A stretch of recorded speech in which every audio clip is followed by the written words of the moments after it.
tremendous so far covering for Florida A&M. Craig Hall, number 5, down there to lead part of that special team attack.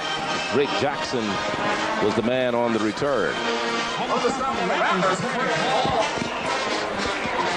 From the 15, the third possession for Central State this afternoon. Ken Riley, quite a story in himself.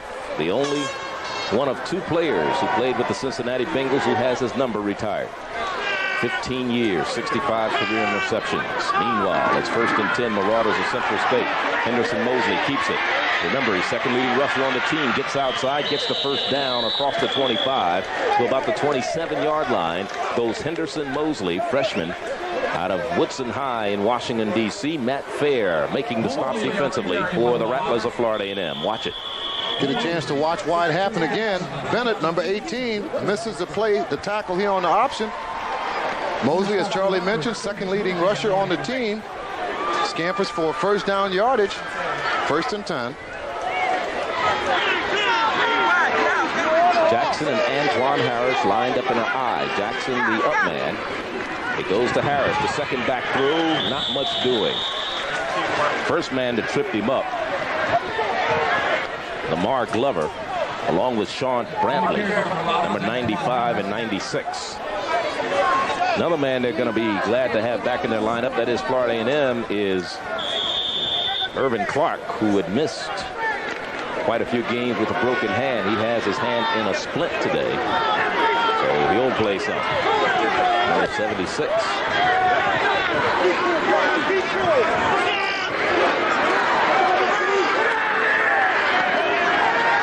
Mosley wanting to go to the air. Not a good pass. Thrown to the near sideline. Trying to get it to Robert Jackson, this freshman out of Gaithersburg, Maryland, number 86.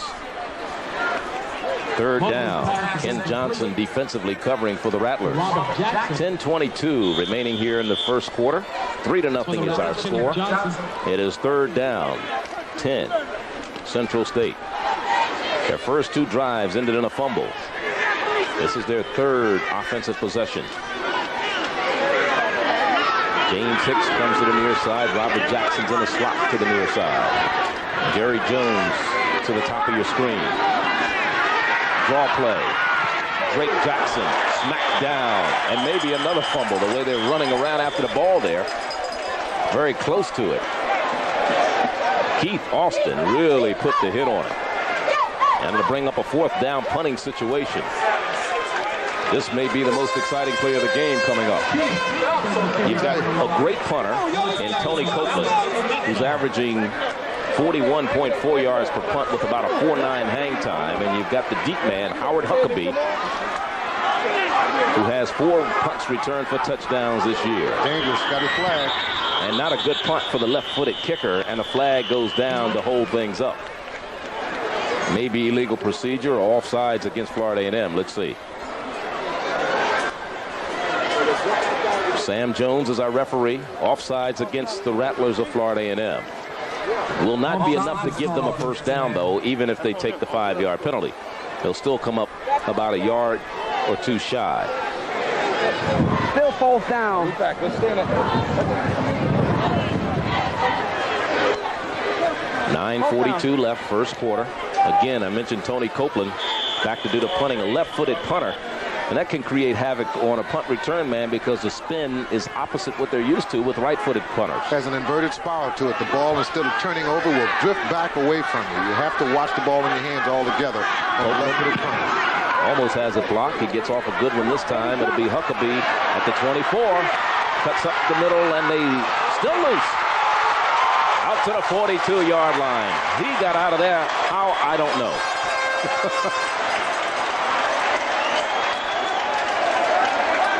41-yard punt, 14-yard return for Howard Huckabee. Get a chance to see one of the most dangerous men ever to return punts, and Huckabee cuts through 2 men there, spin here, keeps his knees turning. Defiant runner, good footwork, good speed, good quickness, and an outstanding return. Good field position for the Rattlers, where they have it 1st and 10 Ball is just shy of the 45-yard line. And you see who he's chasing. He has another year to catch Cliff Branch and Johnny Rogers in career touchdowns on combined kicks, as Ezell could not get away from the rush of Robin Talley, the sophomore linebacker for Central State. Talley with another sack, and for him, that is his 8th sack of the year. So it's a long loss, 10 yards. It'll be 2nd down and 20. Good play action pass. They had some people open, but again, the blitz by number 23, Talley, coming in to put the stop on Tony Ezell, nullified the attempt to even throw the ball. 2nd down and about 20. Ezell again wants to go to the air. This has been a defensive battle so far. Here's Gaynor with the swing pass, and he gets 2 yards at the most out to the 35-yard line. Robin Talley again out of Columbus, Ohio, and Whetstone High made the stop defensively. Talley has been a terror thus far defensively for the Marauders. He was the one that broke up that reverse end around by causing havoc with the exchange from the running back Gaynor for the receiver Huckleby, and they never had a chance to complete the pass. It is 3rd down at the 35-yard line with under 8 minutes to go in the first quarter. And Ezell again, the 3rd long, going to the air. Has a man out there, but it's way overthrown. 81, the intended receiver for the Rattlers of Florida A&M. That is Harry Howard. Virgil Hammond defending. And here's Vaughn Wilson to punt it away. First time we've seen him today. They had a special pass defense in, almost like nickelback, or 6 defensive backs. They had to put it up. Vince Buck is the deep man, averaging 21 yards per punt return. He has 3 touchdowns on punt returns, and he's dangerous. He'll field it at the 20. Trying to get outside. They hold on to a jersey. Don't let him go. Antoine Bennett. Headhunter. 45-yard play. No return. 3-0 is our score. 7:38 left. First quarter. We'll be back. You can see it. You can feel it. You can hear it. This is going to be a go-go holiday. Bring the party home. With this incredible Go-Go holiday package you can't buy in any store. Plug it into your VCR and watch 100 minutes of the hottest Go-Go stars ever. With a Go-Go Live at the Capitol Center video. Plus, you get the 90-minute audio cassette to slam in the box. But that's not all. You also get the all-new Go-Go Posse LP featuring Go-Go superstars. Jack Brown and the Soul Searchers, Rare Essence, DC Scorpio, Little Benny and the Masters, and many more of your favorite Go-Go artists. Plus 2 surprise 12-inch Go-Go records. If sold separately, this will be a $69 value. You get it for $29.95 plus postage and handling. Order now. 1-800-445-1449. Visa or MasterCard. No CODs accepted. The first 1,000 orders will also receive a free color booklet all about the history of Go-Go. Call now. 1-800-445-1449. Go-Go. And bring the party. Welcome back to Bragg Stadium on the campus of Florida A&M, Tallahassee, Florida. Good crowd on hand. They didn't expect a sellout as we look at the Sheridan poll this week. Jackson State on top of the heap, followed by Winston-Salem. They're playing North Carolina Central today in the NCAA Division II playoffs. Florida A&M and Central State, Florida A&M, Bowie, the round out the top 10 of North Carolina Central, Grambling, Howard, Albany State, and Virginia Union. CIAA has 4 teams in the top 10, SWAC 2, MEAC 2, and SIAC 1. This is the quarterback. Gains a first down across the 30 to about the 33-yard line. Goes Henderson Mosley. Homecoming queen in court, I would imagine. It's Florida A&M in the crew. Get a chance to see quarterback Mosley, as he's second leading rusher for the Marauders, faking the option, continuing with the bootleg, gaining first down yardage. First and 10, ball is outside the 34, make it to 33-yard line. Drake Jackson, not much doing for him that time. At the bottom of the pile for Florida A&M, Darrell Davis, the leading tackler on the team, Seventh leading tackler in the Mid-Eastern Athletic Conference, number 51. Herbert Moore also coming up to help out. Davis submarine that one. You can go on a limb right now, Charlie, not the LEM, but the LIMB, and say this can either be a close game or either a blowout because of two fine offenses and two outstanding defenses. Thus far, it's a defensive ball game. Second down. On the option again, Henderson Mosley gets to the 40, 45, and out of bounds in front of his own bench, and another first down. So Henderson Mosley shows why he is the second leading rusher on the team. He came into the game averaging 4.7 yards per carry. He had a 53-yard run so far this year. His first 3 carries thus far has been better than his per carry average. And here, Charlie, you can see why you lose a lot of would-be tacklers. He keeps his knees moving just as out of a running back of a fullback, and he has full perspective of where the field is. It is first and 10. 34 yards on 4 carries. Straight into the line, Drake Jackson again. Jackson coming into the game as the leading rusher with 5.4 yards per average carry. Lamar Glover, Eddie Metcalf combined on the stop defensively. It is second down after the gain of about 2. Second and 8.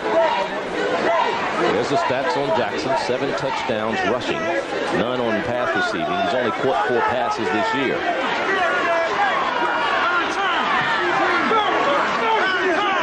Central State finished number 1 at the end of the season in the Sheridan poll the last 2 years. Right now, number 3. Option again. Pass incomplete on the near side, intending for Eddie Britton, the sophomore out of Chicago, Simeon High. And he is fast. Don't let him get upfield on you. He runs about a 4.25 40. That's fast enough. How fast is fast? That's fast enough. Yes, sir. Billy Joe, who has coached not only in the college ranks, but coached with the Philadelphia Eagles the year they played the Oakland Raiders in the Super Bowl in New Orleans, said he's the fastest receiver he has ever coached. That's saying a lot then. It is third down and 8.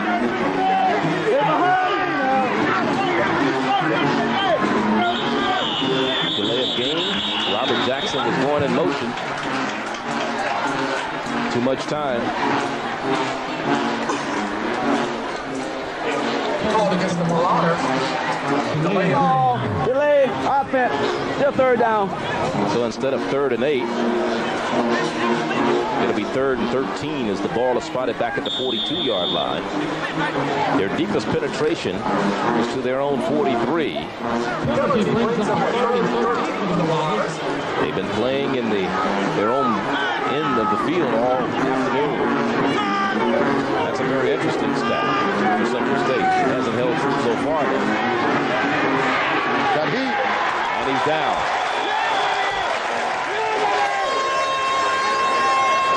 Brewer. Brian Brewer, the junior out of Orlando, Florida. Give him his 8th sack of the year.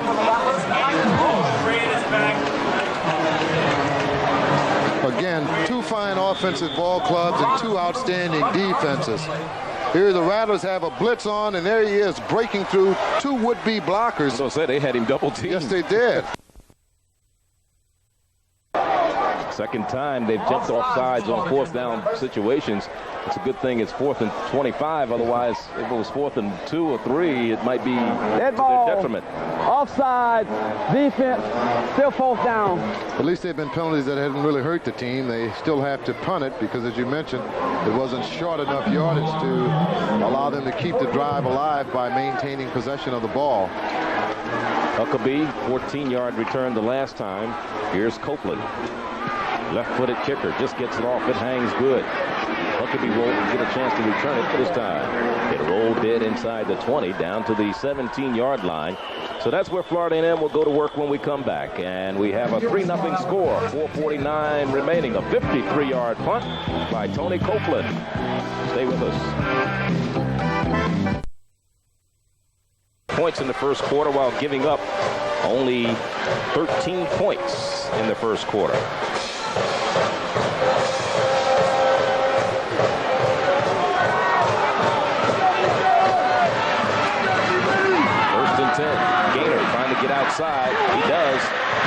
the corner. And out close to the 30-yard line at the 31 is where they'll mark it. Derek Gaynor on the carry. Right outside the 30-yard line. Best run offensively for Florida A&M today. And he has a first down, and they moved the ball from the 18. Gave him 12 yards on the carry. Fine run by Gaynor. Fitzpatrick coming up to make the stop, number 24. He turns on the speed here to elude one of the would-be tacklers, number 9, Hunter, and is finally driven out of bounds, and the tackle is made again by Fitzpatrick. Fine individual effort by that young man, Gaynor. Allen in motion. And LeMay gets the call this time, the sophomore from Newark, New Jersey.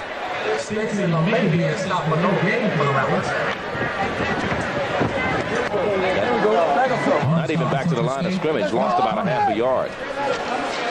Suber and Richard Boykin, along with Vaughn McDuffie, all combining to make the stop.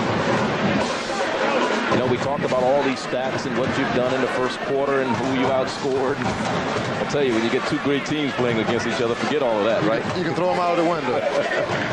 4 minutes, 5 seconds left first quarter. 3-0, Florida A&M. Good protection. And he has to complete the Gaynor. Cuts back, midfield, 40, 35, 30. Fitzpatrick. Finally caught down at the 25-yard line by Art Hunter. Inside the 25 to the 22.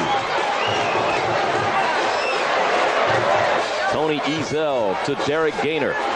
Charlie, I made mention of the fact Tony Ezel, an outstanding quarterback, has a fine core of receivers to throw to, but what makes it even more important and potent now is this young man here catching the ball coming out of the backfield, and you can see what he does once he catches the ball. That's his 5th reception this year. He had one against Howard for a touchdown. 72 yards and a pair of touchdowns. Timeout on the field. That was a 48-yard catch and run. Art Hunter is down. The man who made the stop. He got up and started walking back toward his team's huddle and collapsed there at the 20-yard line. There's a timeout on the field as they attend to Art Hunter. 3:42 remaining first quarter. 3-0 Rattlers. Pepto-Bismol. Now there's twice the medicine, twice the Pepto. Again, what makes the passing game so important and opens it up is the running. Gaynor just gained a first down yardage. Now they come back, play action pass. Drew the linebackers in, dumps the ball off right over the middle, and here he's trying to outleg the secondary. But again, making a touchdown saving tackle was Hunter, who was injured on the play. Somebody jumped off sides for Central State. Let's see if they were drawn off. We talked about the fact that most of the passes have gone to the tight ends. They've also thrown a lot to the backs coming out of the backfield. Air Rasul, who's not in the lineup right now, has caught 9 passes from his tailback position. This offsides is going against the Marauders of Central State. Central State this year coming into the game had been penalized an average of 9 times a game for 86 yards. It's still first down, 1st and 5. They've been penalized twice today for 10 yards. Huckabee comes to the near side.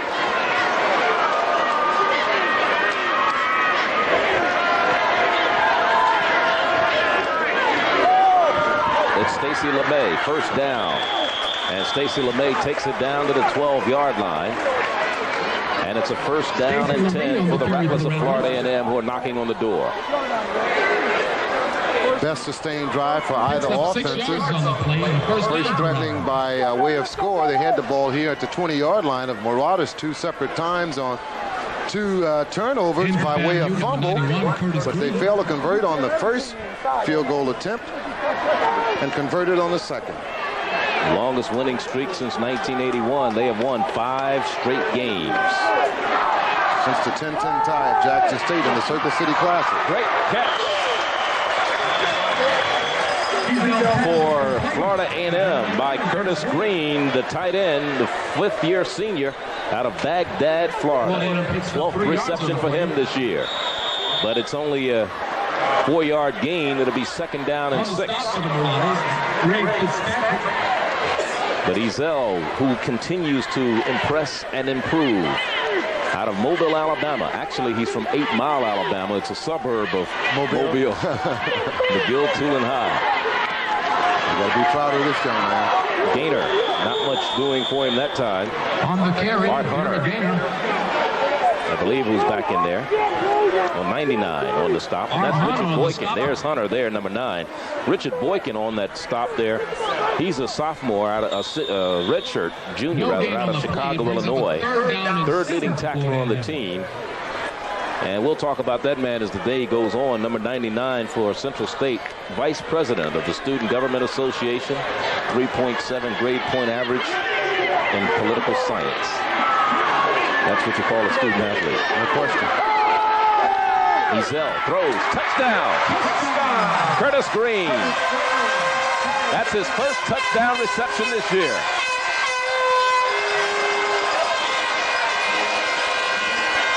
Touchdown pass for Curtis Green. 6'1", 258-pound senior from Baghdad, Florida. Again, Charlie, the run is so effective to the passing game and so essential. Here it is. They set it up. 3 straight runs, play action pass to LeMay, and then a dump pass over the center to the big tight end, Curtis Green, for the first touchdown. And the point after by Vertuno is good. Vertuno splits the uprights, and for him, he has kicked 34 of 36 extra points this year. That's 92% accuracy, and it's a 10-0 ball game as the Rattlers of Florida A&M are out in front. Let's take a look at how Florida A&M fares right now in the Mid-Eastern Athletic Conference. They're on top with a 4-1 conference record, 6-2-1 overall, followed by Delaware State, also 4-1 in the conference. That one loss for Florida A&M was a forfeit. They beat Delaware State early in the year, 35-31, but they had to forfeit a game because of an eligible player. So for that reason, Delaware State picks up a win. Florida A&M winds up with a loss. Delaware State is playing Howard today in Washington, D.C. Again, last year, Howard won that game up in Delaware, and that was for the MEAC championship. And Howard is 3-2, as is Bethune-Cookman, the next opponent for the Rattlers. South Carolina State is 3-3. A&T 2-4. Morgan did not win a conference game, although they were 1-10 overall. 10-0 is our score here in Tallahassee, Florida. The Rattlers of Florida A&M on a 12-yard pass. From Ezel to Green. This is Jackson. Not Jackson on the run back. Deion Piggott, and flags come in late.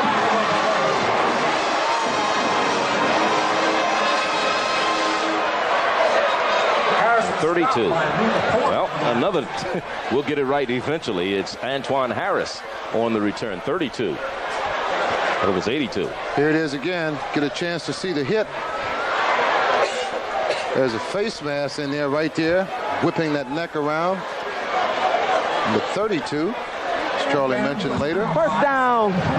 Antoine Harris. 15 more yards tacked on. An inadvertent face mask, however. As you look at the last drive, 6 plays, 83 yards, 3:17 off the clock. And the extra point was good. A good sustained drive. Very good sustained drive that was engineered by both the run and the pass. Ezel displaying a fine passing and running attack. On the option, they try to go left. Harris. Antoine Harris finds the going rough, the junior from Randallston High in Baltimore, Maryland. 3 yards per carry average coming into the contest. He picked up 2 that time. It'll be 2nd down and 8. Gorgeous day in Tallahassee. Temperature in the 80s. People back in Ohio should be here. Huh? Kenneth Johnson on the stop defensively on that last play. Going to have to be a nearly perfect day. Henderson Mosley, he'll keep it. Turn the corner, but not much doing as he gets across the midfield stripe to about the 49-yard line, and Terrell Davis made the stop. 30 seconds left here in the first quarter. Number 51, that's Darrell Davis out of Pace High in Miami, junior. 7th leading tackler in the Mid-Eastern Athletic Conference. 3rd down. 3rd and 3 for the Marauders. They won their first 7 games this year.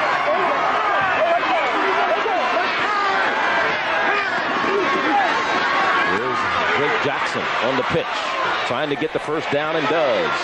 Inside the 45 to about the 43, 42-yard line. First down and 10, Central State. Drake Jackson out of St. Louis, East St. Louis, Illinois, Harper High, junior. 5.4 yard per carry average. But there's a discussion with the officials. May have been a penalty. Looked like on the Marauders. No, it's not a penalty. I'm sorry. It's the end of the first quarter. I know they were talking things over for some reason or other. And there's a timeout on the field as the first quarter comes to an end from Tallahassee, Florida. You look at Joseph Cardiello, one of the offensive linemen, saying hello to everybody. And we'll be back. He's from Clearwater. Sports stick from Gillette. Antiperspirant and deodorant. Anything less would be uncivilized.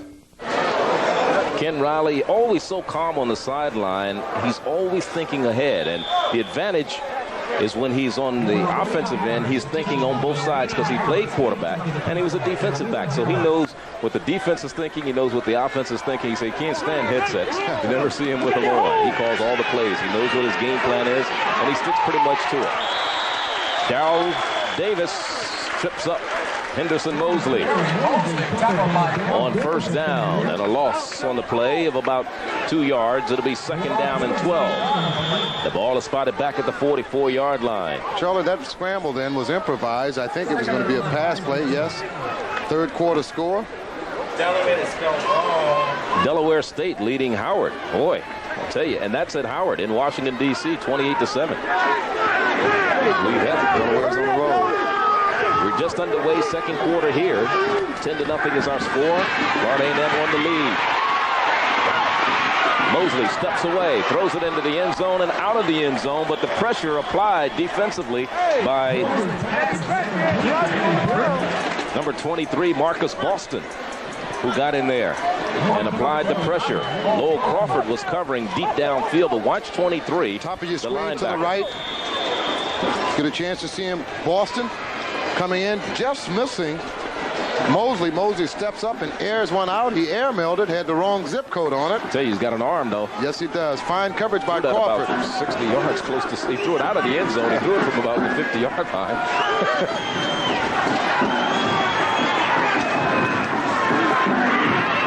Mosley again, rolling right. Nowhere to run. A lot of orange hats around, but he gets away. Still on his feet. The magician, Matt Fair, says nowhere to go.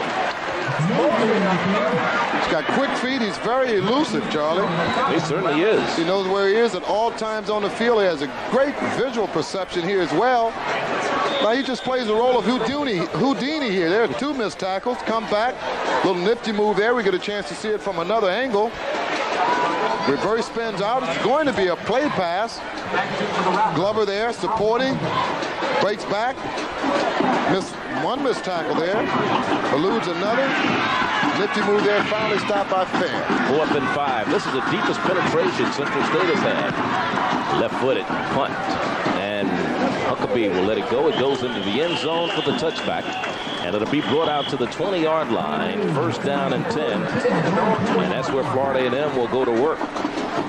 Their last drive, they started at their own 18. They drove all the way down the field and scored on a 12-yard pass from Ezel to Curtis Green. As you look at Florida A&M as a team leading the nation in 1AA in punt returns. And a good reason for that is Howard Huckabee. 1st down and 10. 3rd quarter, we understand Georgia Southern, who also beat Florida A&M, is leading South Carolina State 37-0. Pass incomplete behind everybody. Ezel's pass is incomplete to Stacy LeMay. I think Stacy LeMay was the closest man to it. It'll be 2nd down and 10. 2nd and 10 for the round. 13-17, left first half, 10-0, Florida A&M over Central State. Central State embarrassed them a couple of years ago in the Circle City Classic out in Indianapolis. It was 41-3 or 41-6 or something like that was the final score. Kenny's first year. He has a long memory, doesn't he? Yes, he does. You always do. Payback is a dog. I think one of the most significant things in a game like this, especially for the Rattlers of Florida A&M, they have 15 seniors on this squad who have played here in the stadium throughout their career. This will be their last time playing here in Bragg Stadium. The punter played 10 years here, going back to 7th grade, high school, and at FAMU High and the whole bit. That is Von Wilson has an excellent opportunity to become a professional punter. No, you made a great observation 2 weeks ago, Lem, about him looking like Reggie Roby. He got a chance to work out with Reggie Roby. Well, association brings about assimilation. Giselle throws, has it complete to LeMay, out of the backfield, gets a good block, but it's a clip. We got a clip. Ron Vickers committed the clip. But we may have face mask tacked on at the end. Let's see. There are 2 flags down. The first one is a definite clip against Ron Vickers. The second one, we don't wait and see. We may play it all over again. Suber made the stop defensively. Clipping. Face mask. Offset, they'll do it all over. But it was definitely a clip. Ron Vickers, number 85. Let's see if we see it.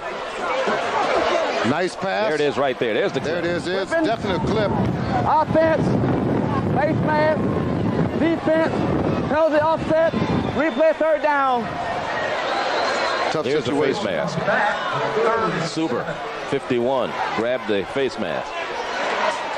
Had he not,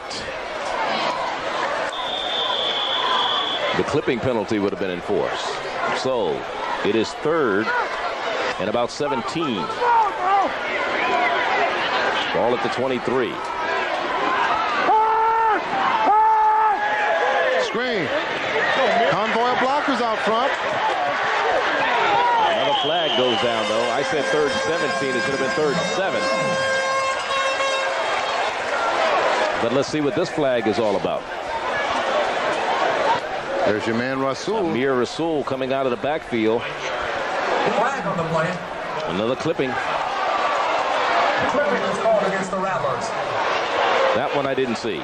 I'll tell you what, the would-be tackler, the defender, I don't know which one was clipped, but looked like he may have tried to adjust his body back to try and make a tackle, and the block was thrown, and the official saw where the block was first thrown, and then that's where the clipping call was called. Offense, half the distance. Tough play. Sam Jones, our referee. So he had picked up the first down. So 2 first down plays go for naught because of clipping. So instead of a 3rd and 7. Now you might get your 3rd and 17. Did you have a premonition? May have been. And that's what it is, 3rd and 17. 12 minutes and 5 seconds remaining here. Are you a seer? Are you a soothsayer? Billy Joe, 8th year. Villanova graduate. Played in the old AFL.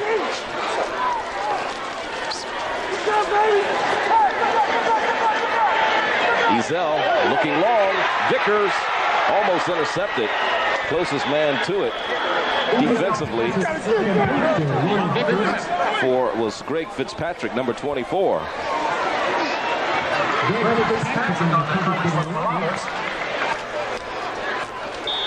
He aired that out as well. So to bring up a 4th down, this drive started at their own 20. They're going to punt it from their own 18. So here's where the special teams play a very big part in winning and losing ball games. Now, we talked about Von Wilson, the outstanding job he's done as a punter, the many years he's played here. We need a good punt here.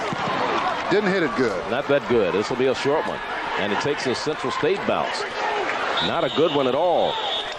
And the ball is down at the 36-yard line after only a 26-yard punt. 10-0. Our score. So far in the game, on first down, Central State is averaging 5 yards. Florida A&M 1.3. But what counts most is that scoreboard. And they're ahead 10-0. Central State with the ball in good field position. 1st and 10 at the 36-yard line of Florida A&M. On the option. To the outside, Antoine Harris. And Harris has a first down to the 20-yard line. Harris open carry for the Marauders. Ken Jones. Ken Johnson, rather. Matt Fair. Central State picks up 16 yards on the play. And it's a first down and 10 at the 20-yard line. 16-yard pickup, fine option executed by the Marauders. Antoine Harris, number 32. That was Reza Khalaj, you saw warming up on the sideline, number 3, in case he has to come on and kick a field goal. Here's Mosley on the option again. He's a big guy, 6'2", 210, and he runs very well. And you see why he's the second leading rusher on the team. And he's close to another first down, and he has it inside the 10 before Kenneth Johnson came up to make the stop. 1st and goal inside the 10-yard line at the 8 for the Marauders of Central State. Somebody missed an assignment defensively on the left side. It was a good force and a good field, but there was no containment. Central State, 6th in the nation in NAIA Division I. That's their ranking. They've been as high as 3rd this year.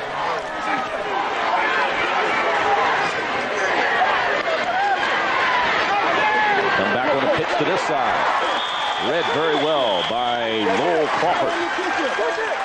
Antoine Harris loses yards back to the 15, a loss of about 6. It'll be 2nd and goal from the 15. When an end run occurs in an offensive situation, be it an option or just a sweep, there's got to be 3 things that has to happen defensively. You have to have a force man, a field man, and a contained man. The play before that wasn't a contained man. As a result, quarterback Mosley had an opportunity to run for a first down yardage, then fine force and containment, and a great tackle made by Lowell Crawford. 2nd and goal at the 15. Here's a team that's ranked 4th in NAIA in scoring offense. Antoine, here's a pitch back to another young man. That's Jesse Bray. First time we've seen him run the ball today, and he gets it down to about the 12-yard line. Again, obviously the defensive coordinator, one of the defensive coaches, has sent a play in by one of the players and say you're not containing, good force and good feeling, and then 2 plays consecutively, the defense rose to the occasion. And there's a man shaken up on the play for Florida A&M. Not sure exactly who it is. But they're tending to him down there with 9:29 left here in the first half of play. It looks like Brewer, let's see, 96, Sean Brantley, that's who it is, sophomore from Hyattsville, Maryland. We'll be back. Charlie Neal and Lombardi, stay with us. The Pepto. Bragg Stadium, Charlie Neal and Lombardi. Glad you could join us for this one. The Marauders against Florida A&M. Central State with the ball with a 3rd and goal at the 11-yard line of Florida A&M. So far, Central State has had 20 rushing plays, 3 passing plays in the game. Florida A&M, 9 rushing plays and 11 passing plays. So Central State now with the ball. 9:15 left, 3rd and goal at the 11. No force, no field.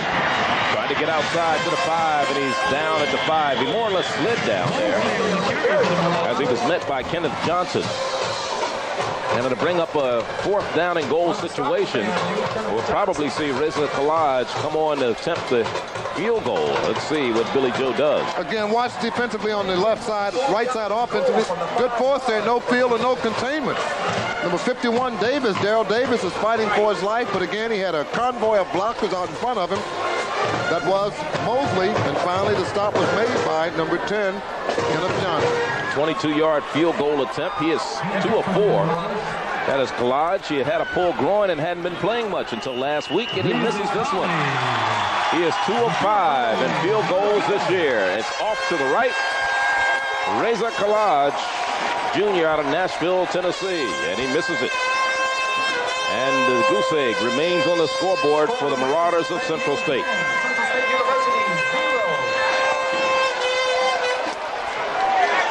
So that was their first and closest scoring threat. That is for the Marauders of Central State. And Collage, like I said, who hadn't been playing much because of the pulled groin muscle, they have another kicker, and Ignacio Calderon, who was 1 of 3 in field goals. So it was just a matter of who you were going to go with. Well, again, the special teams play such a vital part in winning and losing ball games. Should have been an automatic then. Certainly had the distance, but the accuracy was just a bit off. Gainer goes in motion. And Florida A&M keeping the ball on the ground, runs straight ahead as they had a 1st and 10 to start out at their own 20. Harold Hogue defensively on the stop. Gilliam on the carry for the Rattlers. Sean Gilliam is in the lineup, number 36, the junior from Tallahassee's FAMU High. Suffered a hip pointer a couple of weeks ago against Southern University. He's the up man, Gilliam.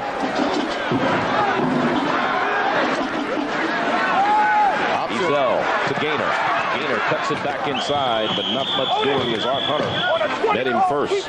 Derek Gainer on the carry. He had help from Robin Talley, number 23. Also up to help out was Richard Boykin.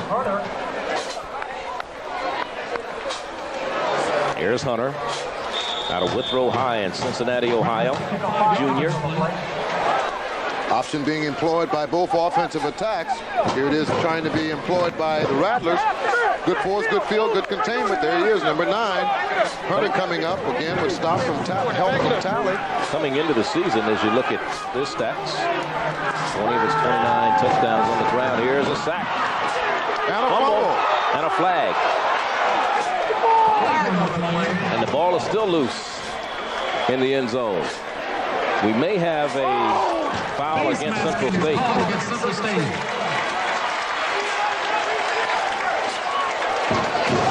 Billy Joe. Not a look of pleasure on his face. Certainly hadn't. Face mask. Defense, 5-yard penalty. So rather than the loss on the sack, they had the sack, but they came up with the face mask penalty. Let's see who came up with it. Number 90 on the rush. Darren Harris, the junior out of Dobbins High in Philadelphia. The Saturday night concert, the Sundome featuring Betty Wright. Tickets to all Florida Classic events are available at any ticket master outlet.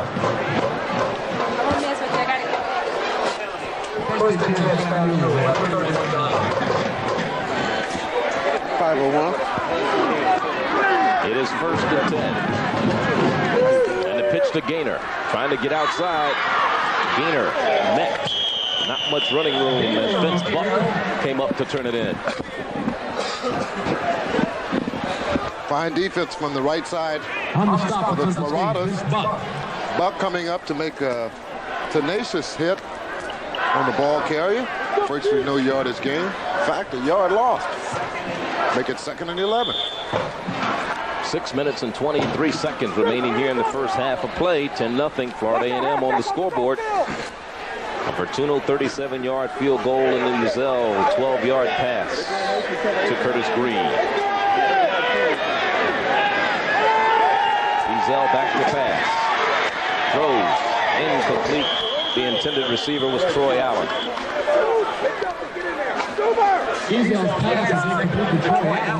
Darryl Suber covering. Suber has an interception this year. He returned 60 yards for a touchdown. He calls all the defensive signals. So it'll be a 3rd down and 11, or 3rd and 12, more like it, for the Rattlers of Florida A&M. Ezel 5 of 12 in the passing department today, 66 yards. Harry Brown into the tight end.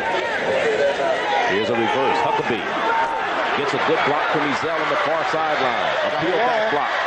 Still on his feet and down at midfield. 1st down, Florida A&M. Ezel threw a great block to Springy.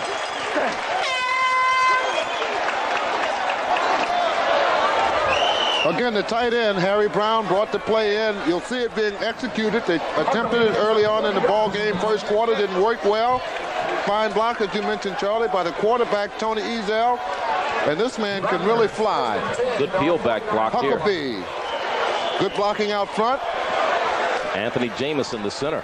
A man is down for the Marauders. Get a chance to watch it again. Huckabee, dangerous punt returner, valuable player, multi-talented, quick feet, good speed. First down yardage off the reverse. And again, one of the Marauders is down. Hogue. 5:53, the time remaining in the first half as they attend to Harold Hogue. We'll be back. 10-0 is our score. It doesn't pay to play with fire. Mobil 1. Isn't your car worth the extra protection? Charlie Neal Lombardi, the ball just shy of midfield. Florida A&M has it first down and 10. After the 19-yard run by Howard Huckabee on the reverse.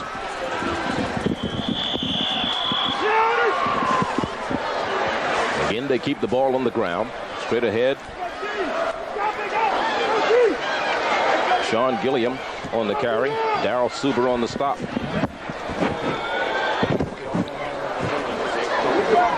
Pickup of about 3. It'll be second down and 7 at the 48-yard line.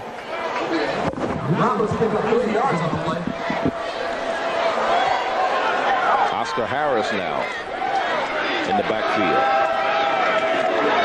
And Oscar has the ball. Bounces off of people. Still on his feet inside the 45 to the 44-yard line where it'll be third and about 3. Oscar Harris, his first carry today. Senior out of Tampa's Chamberlain High. Hopping a little gingerly as he goes back to the huddle there. 4.9 yards per carry on those stats and a touchdown. His longest run of 37 yards.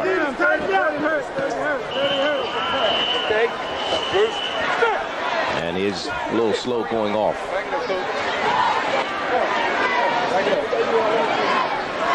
It is a third down and 3 facing the Rattlers of Florida A&M. They started their season, as I said, with a win over Delaware State. They had that taken away from them. Lost to Georgia Southern 42-14 in a game they allowed 500 yards, over 500 yards in total offense against them. In the Sean Gilliam, and he's close to a first down. Let's see where they spot it. He had to get to the 41. They spotted right at about the 40, so it looks like he did get the first down. Watch it from the defensive side. Suber's looking at it. Yes, he is. It's the way it looks. Starts it down the line to the right side offensively. Ball is handed off to the fullback, Gilliam. Gilliam powers it up to the 40-yard line where he got the necessary yardage to keep the drive alive. Third downs are so important in football. They're called possession downs. And as long as you can convert it, you'll maintain possession of the ball. This is the first winning season for Florida A&M since 1983. Ken Riley hasn't had one since he's been here. He's in his third year. Giselle in trouble. Darren Harris brings him down. He has 2 sacks in the game so far. That's 8 for the year. Darren Harris, there he is, from Dobbins High in Philadelphia. Dobbins Tech, they call it. He's a big guy. 6'3", 283. He's got him listed. Yeah. Give or take a few pounds. So they lose yards back to the 48-yard line, where it'll be second down and about 17. Gaynor has it. Flag is down. Far sideline. And Gaynor is down at the 44-yard line.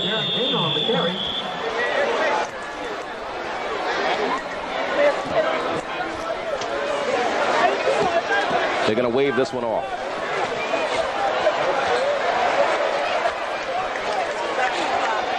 They wave the flag off. Billy Joe. The Hall of Fame, all the Hall of Famers cross-country champions. 8th year last year, they were 10-1-1. They've gone to 6 straight postseason Again, well, all of the Hall 4 of in the Famers NCAA, cross-country champions. 2 NAIA. They're looking for a bid. They should know tomorrow whether they will get a bid to this year's NAIA playoffs. And ranked 6th, they should. Good protection. Wide open in the middle. David Lucas Number 26 on the reception. First down and 10. Florida A&M at the 22-yard line. One of the few times today, outstanding blocking protection formed by Will Pocket here. You can count the seconds. He left his primary receiver, came back to a secondary receiver. Number 26, Lucas, David Lucas for first down yardage.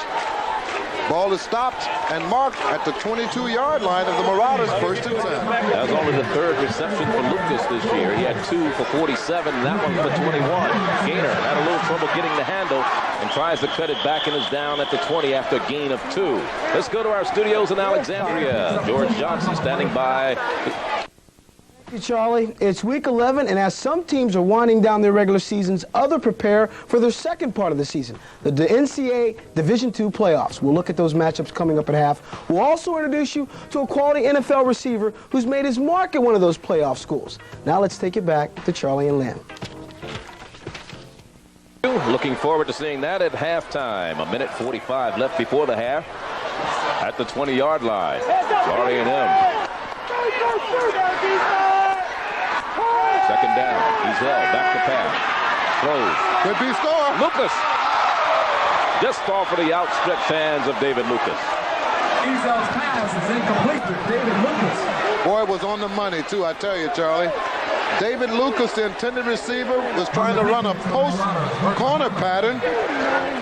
Good timing here. He finally unloads before he comes out of his pattern, but what you couldn't see, David Lucas slipped as he broke away from the defender. Number 20. Timeout is called by the Rattlers. Hammonds. Virgil Hammond. Virgil Hammonds, and the ball was just off the outstretched fingertips of David Lucas. Minute 31 remaining. Timeout on the field. And don't forget, coming up at halftime, our halftime showtime, the Marching 100 of Florida A&M and the Marching Marauders of Central State University. We'll see all of that coming up at halftime, so stay with us for that. Good crowd on hand on this nice, warm day. Always nice to be down. I know you like it, especially coming from Detroit. Yes, sir. There's a sign of my fraternity there also, Kappas. The brothers out there, yo-yos. Big down, big down, big down. All the brothers across the country. The young man standing next to Billy Joe there that had on the goal hat was James Woody, who was his quarterback in 1983 when they went to the NCAA Division II playoffs against North Dakota State. Played that game down in McAllen, Texas. Here's the third down situation. Florida A&M 4 for 9. Central State only 1 of 5 in third down conversions so far today. The ball at the 20. It is a third down and 8 facing Florida A&M. A lead 10-0. A minute 31 left in the first half. Charlie Neal and Lynn Barney. Gainer and Gilliam on the setbacks behind the quarterback Ezel. Ezel back to pass. Throws. Has a man out there. Touchdown! Troy Allen. Or is it Brown? Harry Brown. Ezel's pass is complete to number 88, Harry Brown. 6'2" junior out of Miami, Florida. Look at the high school. Charlie, from the time he left the line of scrimmage, the tight end Harry Brown, he looked like he wanted it. I thought Ezel may have waited just a little too long to throw it, again being victimized. Hammonds, the defensive back, for the score. Fine catch, fine throw. And the extra point is good. And it's 17-0. 1:25 remaining here in the second quarter. We'll be back. There's a clean quarterback Tony Ezel. Great protection. Again, as I mentioned, I saw him coming off the line, the tight end Harry Brown, and he looked like he wanted it. Again, I thought Ezel had waited just a little too long to throw it, but again, right on the money as he victimized Hammonds for the score. And there's the drive. 15 plays, 80 yards, 7 minutes off the clock, and the 20-yard reception by Brown. His first reception of the year, and what a way to receive it. Put it in the end zone. Yes, sir. The sophomore. Oh, the wind had some play on that. Oh! Florida A&M has a chance. Let's see who gets it. A mad scramble. Well, the wind had a grave effect on that ball. Vertuno with the kickoff. See if we can find out who got it. There it is. The ball hit right about the 30-yard line and took a bounce that was in favor of the Rattlers. There's one special teams man that had an opportunity to get it, didn't come up with it. Jerome Hamlet was the closest man to it for Florida A&M, but Central State prevails and they get lucky and they get the ball 1st and 10 at their own 42 with 1 minute and 25 seconds remaining in the first half. Luther Johns finally recovered it for the Marauders.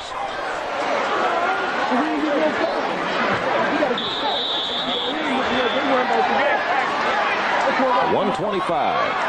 Hey, Coach, put James on the phone. First down and 10. Central State fumbles so far in the game. Central State 4. They've lost 2 of them.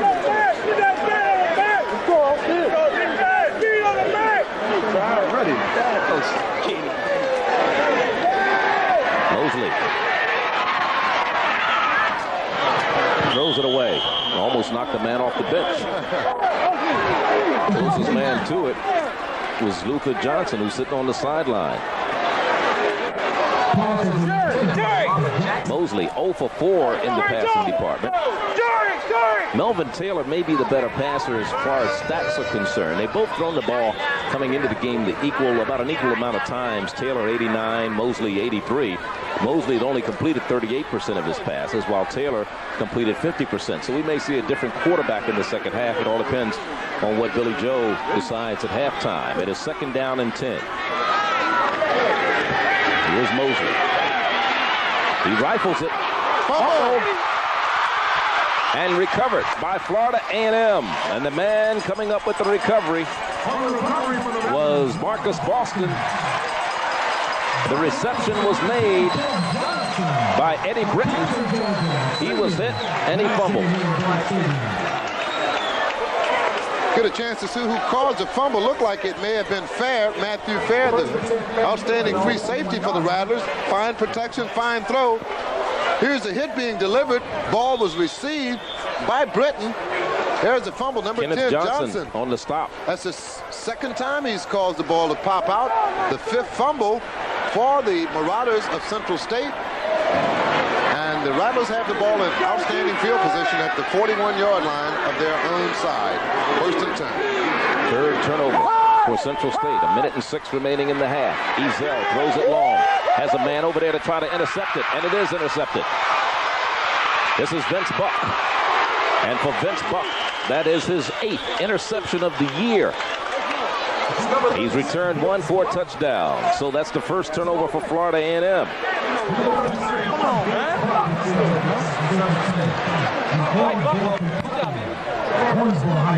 He keeps that 8th one. That perhaps is a career high. Fine interception. He got it at its peak. Good vertical. Fine protection. I don't know why Ezell decides to throw this across the field. I know he wished he'd had it back. Well, he had a man streaking down there. He just didn't throw it with any zip on it. It hung up there for a long period of time. Fine interception here by Buck. Does a nice job of returning it back. 6'2", 185 DB, Owensboro, Kentucky. And Florida A&M now calls a timeout with 54 seconds remaining here in the first half. Interceptions this season, Florida A&M coming into the game had 18. Central State coming into the game, actually they had 24 interceptions. The defensive backs, that is, of Central State had 17. They also had 46 sacks coming into the game. Florida A&M had 18 interceptions, 46 sacks. So both equally adept at picking the ball off.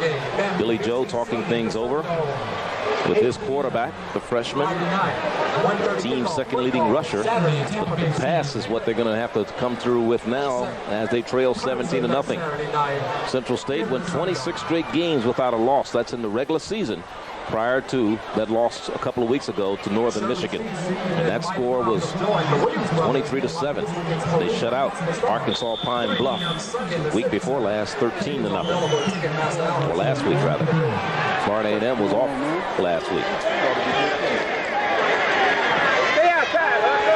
Plenty of time. Great time. That's a good blocking up there, too. No intentional grounding. No flag. Incompleted forward pass. But I'll tell you, the pressure was being applied by James McDuffie along with Brian Brewer. Brewer finally got a hold of the jersey and wouldn't let go.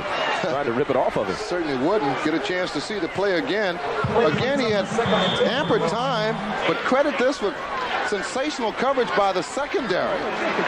Good coverage. Had enough time to fry an egg.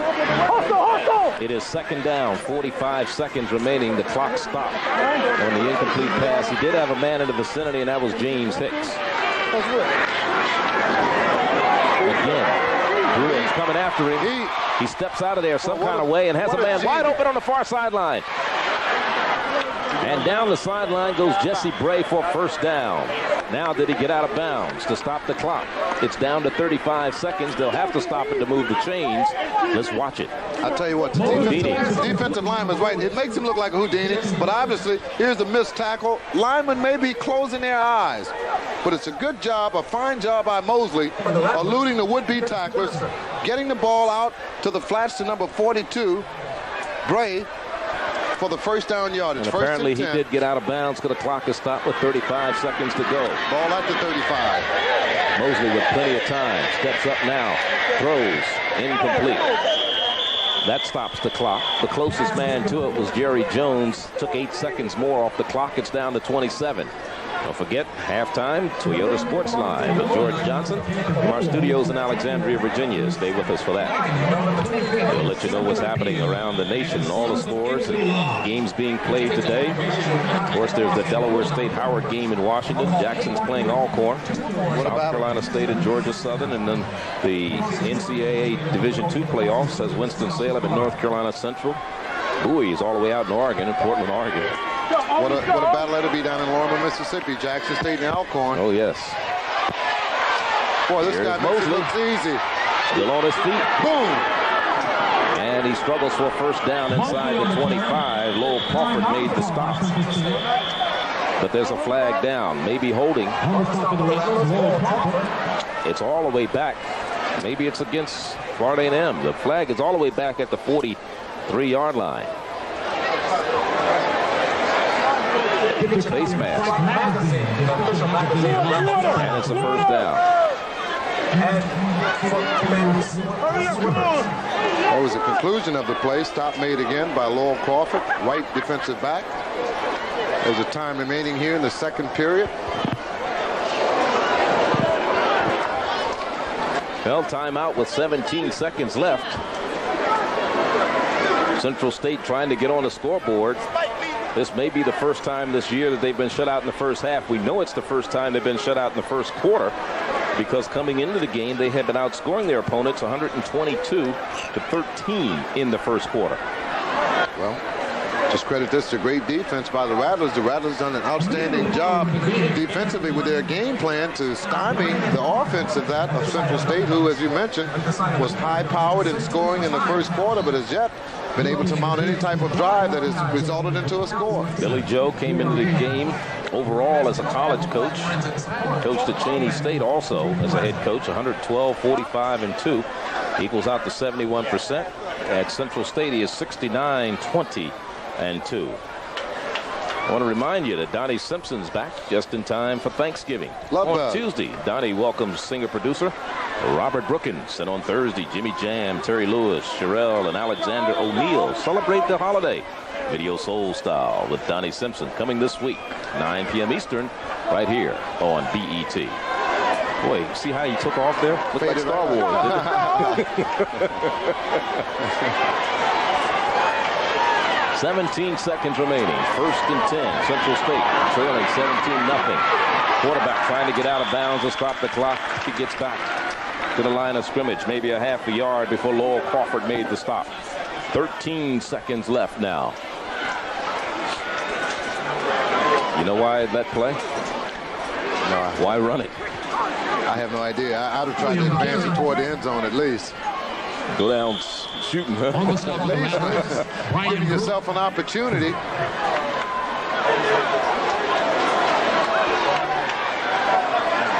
Jesse Bray, Antoine Harris are the backs. And they give it to Bray. Bray knocked down at the 12-yard line. Now, another timeout being called by the Marauders of Central State. 6 seconds remaining. 006. Maybe they were just trying to get it close enough to attempt a field goal. We'll see. Here's Jesse Bray, senior out of Springfield, Ohio. Went to South High.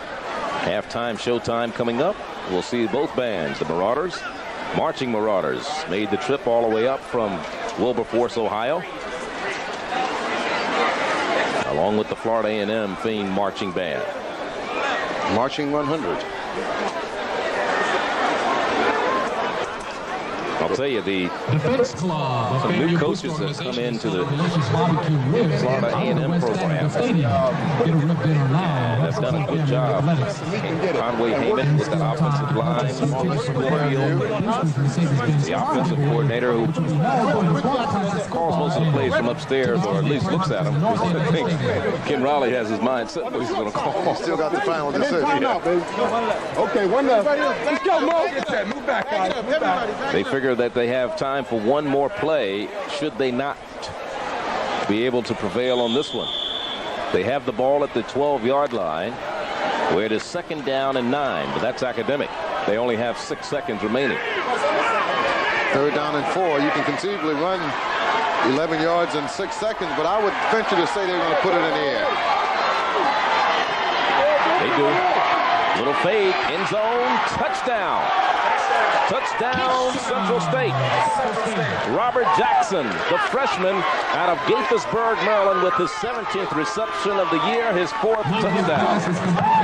As the clock runs out, he just got it down in the corner of the end zone, and Billy Joe gives Henderson Mosley a much-deserved tap on the helmet. And on for the point after, Reza Collage, 17 of 21 in PATs this year, as the half is here. This is the final play of the half, this PAT attempt. There's no more time on the clock. It is up, and it is good. And as they go into the locker room, Central State gets on the board on the last play of the half. It is 17-7. Stay with us. We'll be back with showtime at halftime. The touchdown that put the Marauders on the board. They were held scoreless until the last play of the half. As you see Mosley going to the end zone, and it's Robert Jackson with a great catch between 2 defenders. Matt Fair is there, one of them, and Robert Jackson, the big freshman wide receiver from Gaithersburg, Maryland, with his 4th touchdown reception of the year. That capped a 56-yard drive, and it put him on the board. Let's recap the scoring real quickly. Vertuno, a 37-yard field goal, made it 3-0 Florida A&M. Ezel, a 12-yard pass to Green, made it 10-0. 17-0. Ezel, a 20-yard pass to Harry Brown.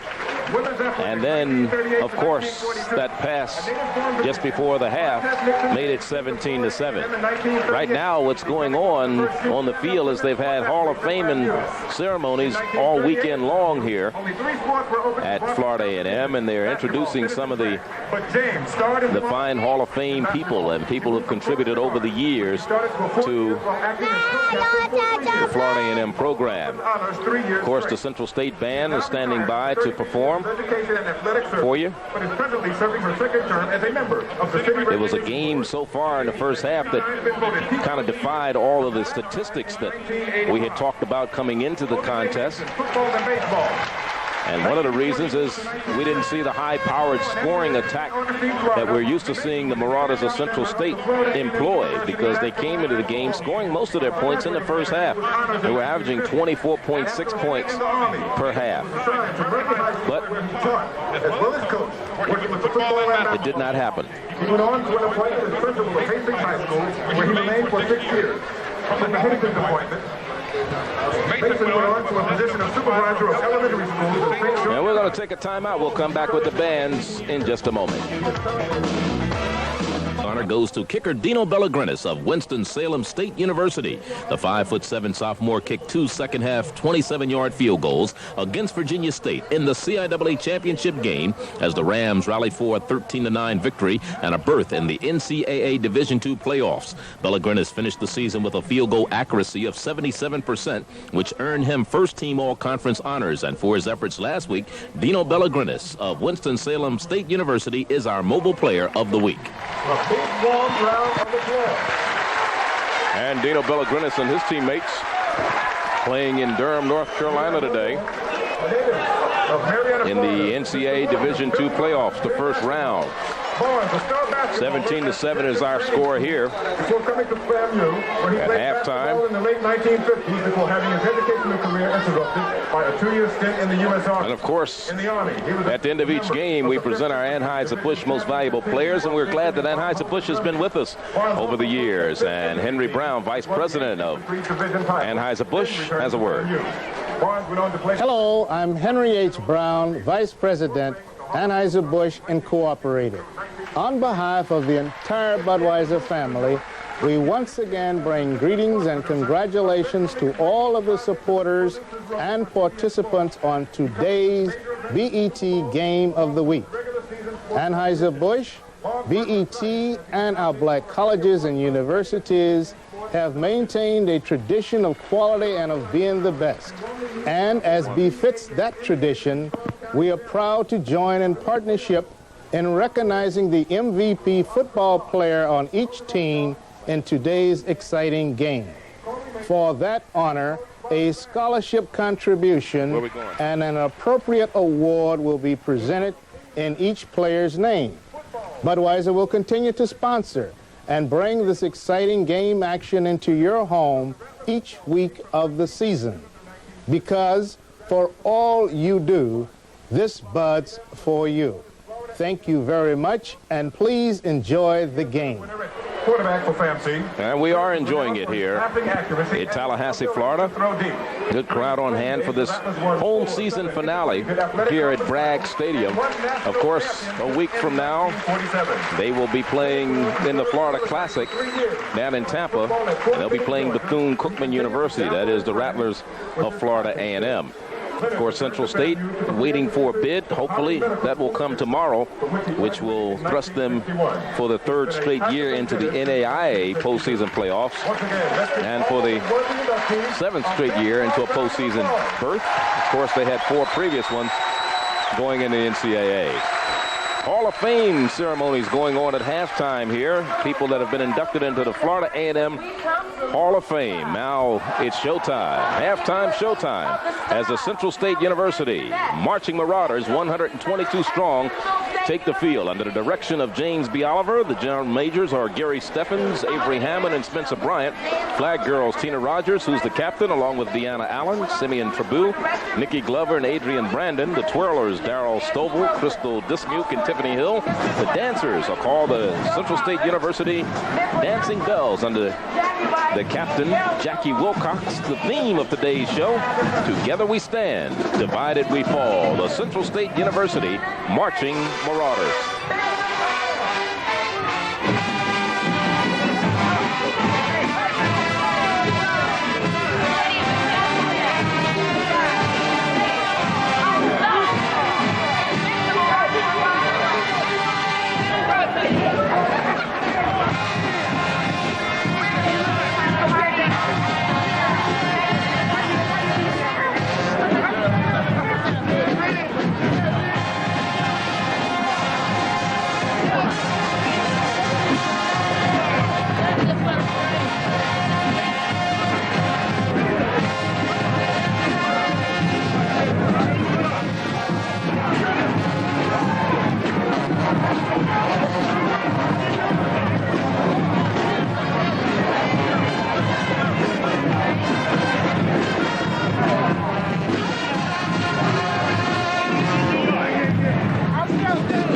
take you back to our studios in Alexandria, Virginia for Toyota Sportsline. 17-7 is our score. The Rattlers of Florida A&M over the Marauders.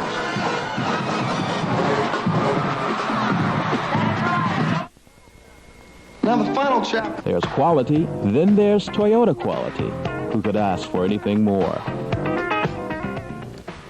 Greetings, everybody. Welcome to our BET studios in Alexandria, Virginia. George Johnson with you for Week 11 of our college football season. And as it winds down, there are a few teams that we've covered here on our sports line that are playing pivotal games today. Now, of course, you're watching one, a key matchup here on BET Sports as NAIA powerhouse Central State is taking on MEAC co-leader Florida A&M. The score right now, the Rattlers have a 17-7 lead. And we've got highlights of this ball game. Folks pretty happy because the Rattlers jump out 3-0 and then go out 10-0 on this touchdown pass from Ezell to Curtis Green. The Rattlers extend that lead to 17-0 late in the second quarter when Ezell hit sophomore Harry Brown for the 20-yard touchdown. Brown's first catch of the season in that one. But Central State will get back on the board here. With no time remaining, you'll see quarterback Henderson Mosley hit freshman Robert Jackson in the corner of the end zone, and that's how things stand right now, 17-7. After 9 long years of being unranked, the Rattlers have finally cracked into the NCAA Division I AA top 20, surfacing in the poll at number 19. Now, the Rattlers won the first ever Division I AA title. That was back in 1978. Speaking of titles, there are a few teams in the hunt for titles today, one being Jackson State, who's looking to wrap up the SWAC title with a victory over host Alcorn State. The score right now is 0-0. They're in the second. Jackson State's not only looking for its 25th consecutive conference win, but running back Lewis Tillman should capture his second straight conference rushing title. His 1,317 yards is 500 more than any other back in the SWAC. While some teams wrap up their regular seasons, 3 teams in our Sheridan poll look to capture the Division II national national championship. Now, no team in the CIAA has won a game in Division II tournament since 1978. That streak's surely going to come to an end, though, this season, as conference rivals North Carolina Central are playing Winston-Salem State in the first-round game. The score, Central has a 21-10 lead. They're in the third. And the playoffs are a new experience for the Bowie State Bulldogs, who are ranked 5th in the Sheridan. The Bulldogs take on a tough Portland State team that has won their last 7, and they're averaging 38 points a game in that streak. On the other hand, the Bowie State Bulldogs have only allowed 12 points a game, and these two strong teams are set to take each other on at 4 o'clock. And in a game right now that could prove to cloud the picture somewhat in the MEAC Conference, the Bison of Howard University are playing host to Delaware State at Green Stadium. We've got highlights of this ball game right now, and you can see Willie Jeffries, who last year was able to knock off Delaware State and win the conference. But Del State has something to say about this one, as you see Derek Felton, quarterback, finding Dave Jones for a 34-yard touchdown to give them a 7-0 lead. We move on, though. The Bison get back in the ball game. Lee DeBose is going to find Derek Faison. Look at this catch right here over the defensive player. He gets in from the 10-yard line, goes in the score, but right now the score is 21-28. They're in the fourth quarter. We'll keep you in touch with that as much as we can. And one thing we're talking about, all these teams that are succeeding, one team that didn't get a bid in the playoffs, that of course Albany State of the SIAC. They lost last week to Savannah State. Now that loss to Savannah State may have hurt them in terms of getting into the playoffs, but Savannah State was a good ball club. They came into that one with only one loss in conference play. When we come back, is beating Langston. They're in the first quarter. The score is 7-6. A&M, of course, heavily favored in this one. Georgia Southern is whipping all up on South Carolina State. That score is 37-0. Georgia Southern has been a thorn in MEAC conference teams. They, of course, also beat Florida A&M, that back on September 10th. And Samford University is beating Miles. That score is 21-0. They are in the second. Now, postseason play is not only regulated to the black college football teams, as the Howard soccer team begins its quest for an NCAA soccer championship. After a first-round bye, the Bison play host to Philadelphia Textile tomorrow at 1 o'clock. Howard's 22-game unbeaten streak has enabled the Bison to finish the season without a loss for the first time in 14 years. Our feature today spotlights New Orleans Saints wide receiver Robert Clark. The second-year man out of North Carolina Central started every game of his 4-year career at the university. He set an NCAA Division II record with at least one catch in 40 consecutive games. But despite his solid achievements, Clark's transition from the college ranks to the pros was a difficult one.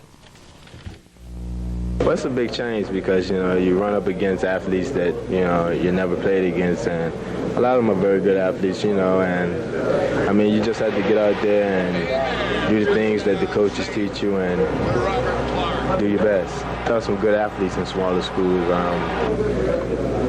The only thing that's hurting small school athletes are, the type of coaching there is. You don't really learn a lot sometimes, and, that'll hurt you coming into the NFL. And it's a big change. You get here and, you have a lot of things you have to learn, and you might physically be ready, but mentally, it's a big jump. He has it! Robert Clark! Good night. Earl Harvey goes up top to Robert Clark. Outstanding timed reception. Robert Clark. At one time, the 17th ranked receiver in all college football. Today, one of the Saints, quarterback Bobby Hebert's most dangerous targets. Well, once again, it's halftime of our Central State Florida A&M game with the score 17-7. The Rattlers have the lead. Second half action with Charlie and Lim follows. This has been Toyota Sports Slide. There's quality, then there's Toyota quality. Who could ask for anything more? And on the field right now, the Florida A&M University Marching 100. Under the direction of Dr. William Foster, who's been here over 40 years, and the head drum major is Tracy Burns.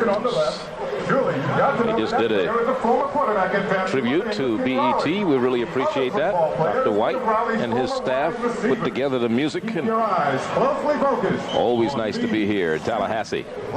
Certainly is. Did an outstanding tribute to the head coach, Ken Riley, as well. Certainly did.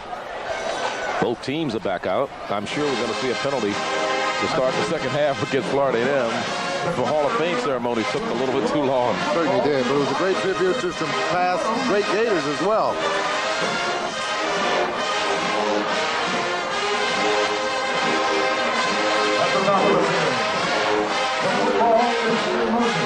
First half stats. We look at the first downs pretty equal. The total yards are pretty even. The difference is Florida A&M has only been allowed 38 rushing yards, while Central State has only been able to pass for 56 yards. Most of those came on that last drive. Now the turnover situation is incorrect there. There have been 3 turnovers by Central State and 1 by Florida A&M. Florida A&M had an interception. Penalties has not had too much of an effect in the game. And the time of possession, Florida A&M has held the ball about 2.5 minutes longer than Central State. The individual leaders so far in the game for Florida A&M, I'll make that Central State. It's Mosley, the leading rusher in the game, with 64 yards on 12 carries. The receiving, Jesse Bray with 2 receptions, and Jackson, that 1 reception was for a touchdown, while Mosley's stats 4 of 10. They were 0-4. He was 0-4 there for a point. And now, there they are. Florida A&M, Huckabee, Gainer receiving 3 receptions. Ezel 7 of 15, 107 yards, and he had that 1 interception. And Wilson has punted twice. Vaughn Wilson for a 34-yard average.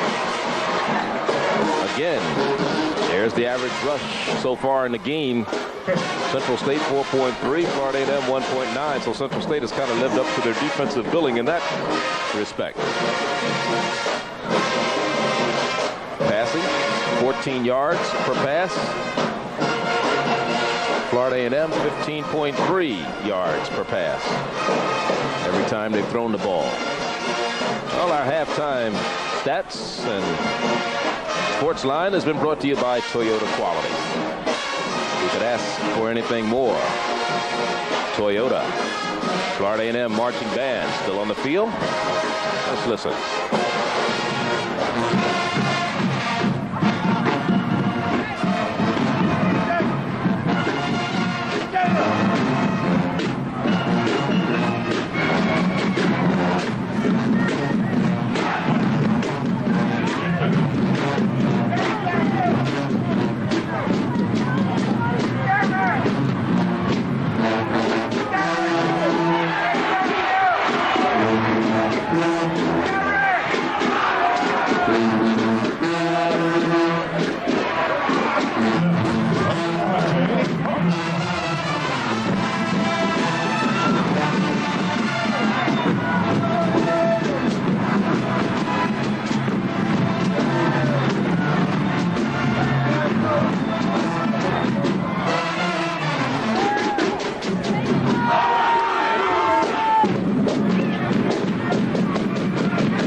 Marching band leaves the field, and we'll be back with the second half kickoff in just a moment.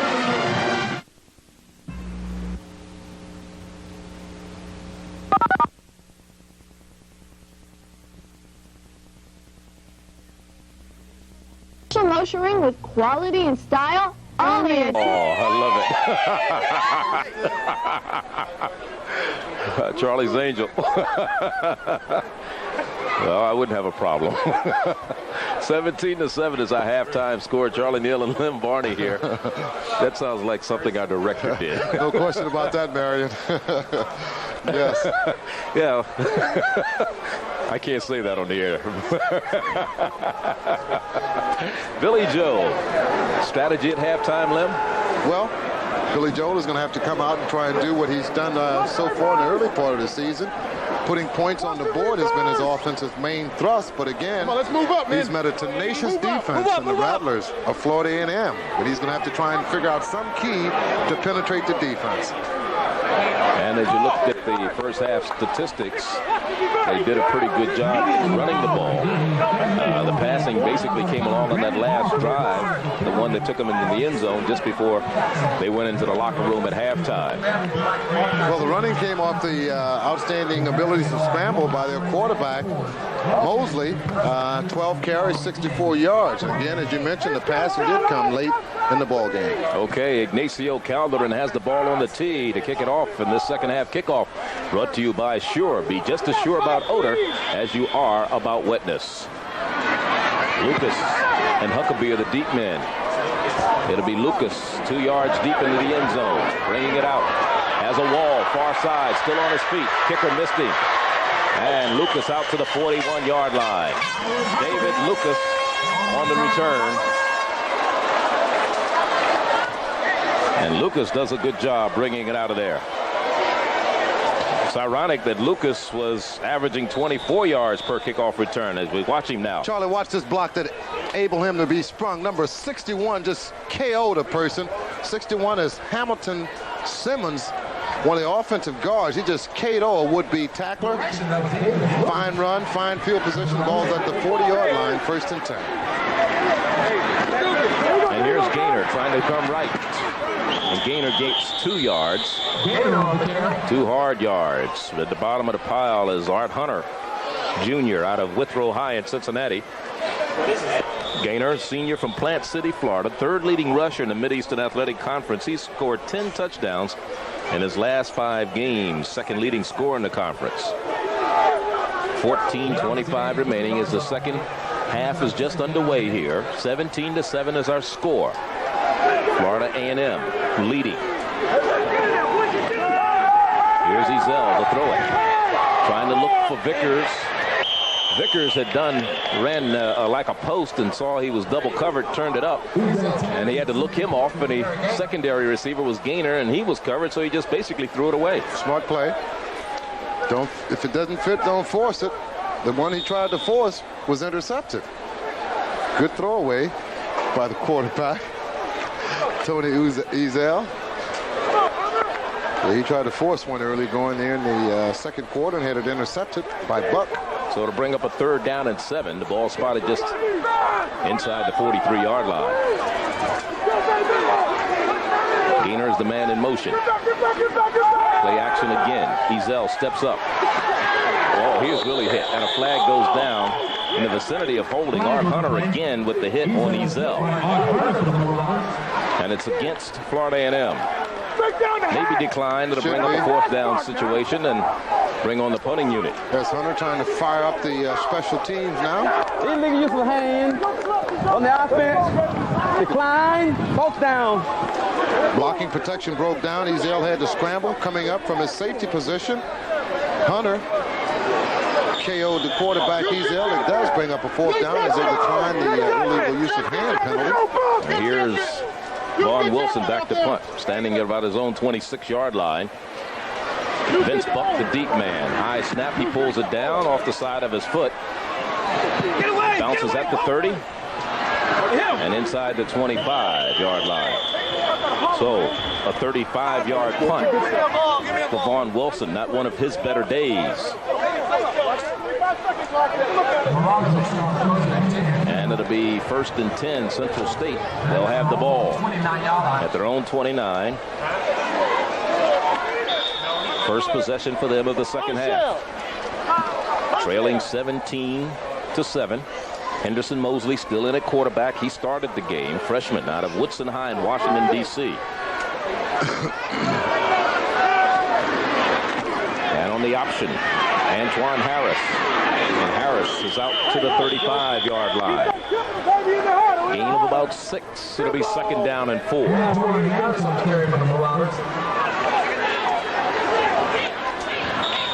2nd and 4. Eddie Metcalf, Kenny Johnson, Darrell Davis on the stop.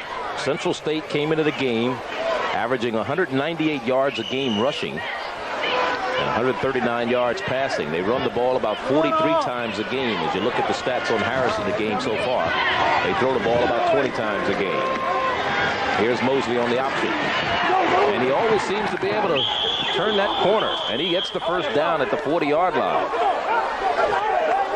As another fumble occurred following a hit of Matthew Fair. But he's out of bounds. Yes, he is. Matthew already took one away from him today. Get a chance to see how elusive he is right here at the point of tackling.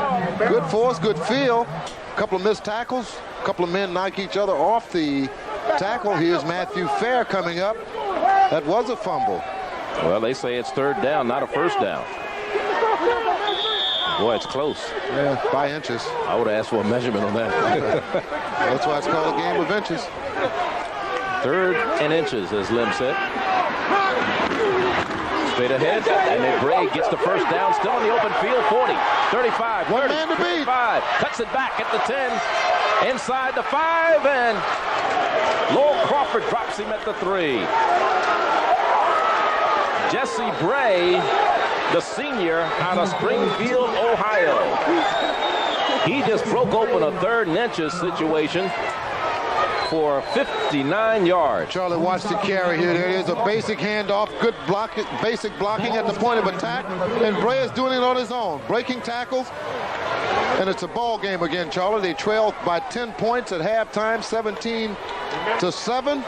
They're back into it now. A touchdown-saving tackle by Lowell Crawford as they've got it first and goal inside the 5. The longest run for Bray this year.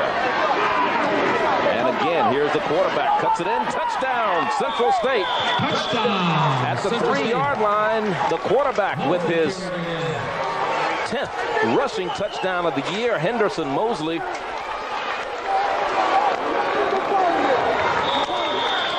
Well, he's been the leading rusher in the ball game for both offenses. 14 carries, 70 yards for Mosley so far. And a touch. And it's a new ball game. It was 17-0.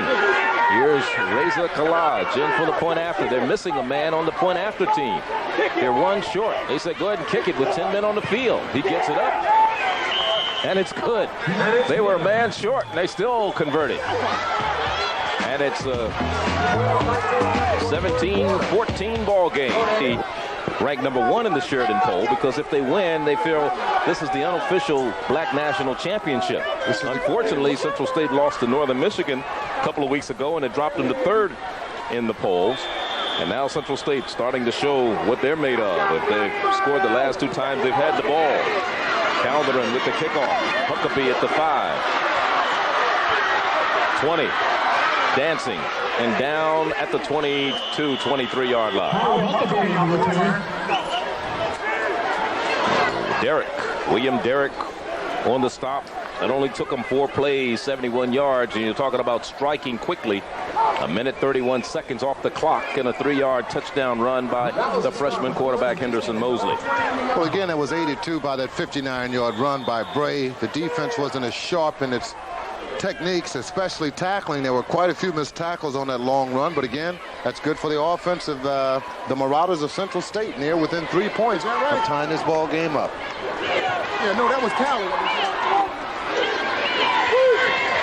Option. Here's Gaynor with a high pitch. Gets it. Flag is down. They're going to get clipping. And finally, Art Hunter drug him down from behind. But I believe, again, Ron Vickers is going to be flagged for clipping. Clipping or either holding, one of the two. Holding. This time it's holding. Gets it out just at the nick of time.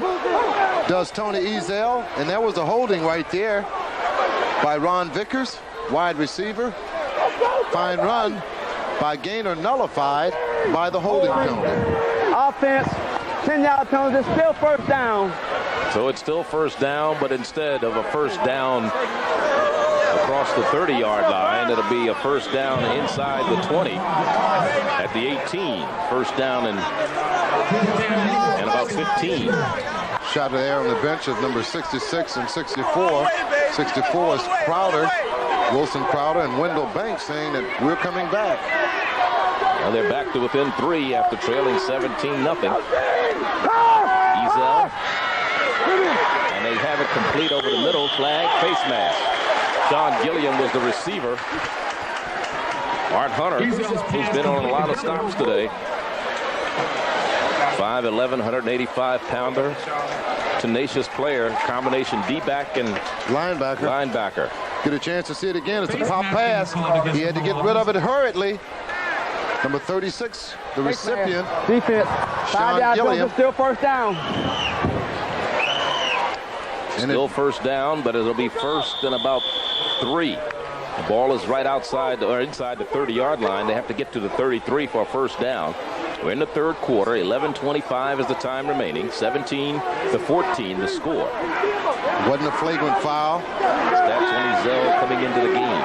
Penalty only drew 5 yards. It brings up first and about 3, as Charlie mentioned. John Gilliam still on his feet, has the first down across the 35 to the 37-yard line.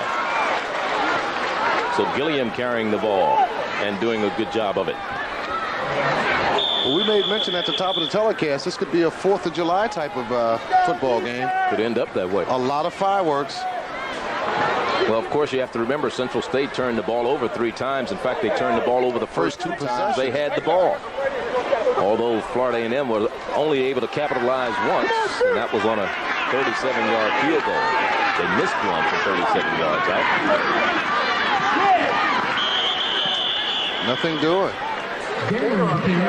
Second down after Gaynor gets the call, and Harold Hogue out of Detroit, Michigan, a transfer out of Kentucky State, number 77. The stats on him, he has 11 sacks to go with that. Leading tackler on the team. From Detroit.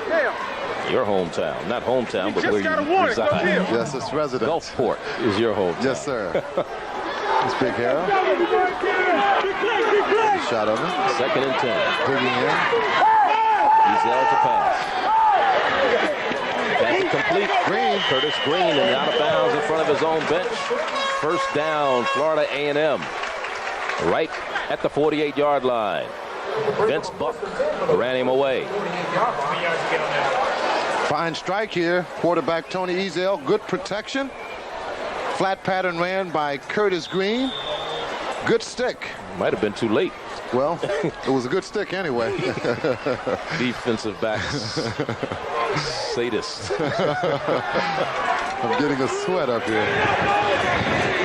10 minutes left. Third quarter. Ezel looks out in the flat. Incomplete. Intended for Troy Allen, the other tight end. They've played 3 tight ends today. Curtis Green, Troy Allen, Harry Brown. Brown caught the touchdown pass.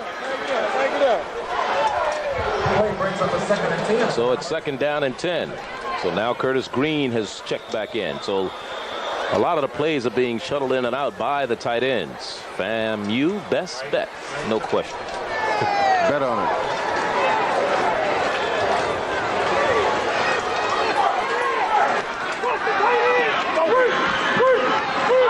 Ezel pitches Dr. Gaynor. And a good tackle made by Greg Liverpool, sophomore out of Ballou High in Washington, D.C., number 27. Rattlers get 6 yards on the play. Just came down and cut the legs from under Gaynor.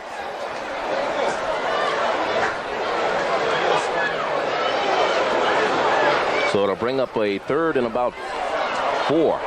But we got another penalty? Yes, a clip on the Rattlers.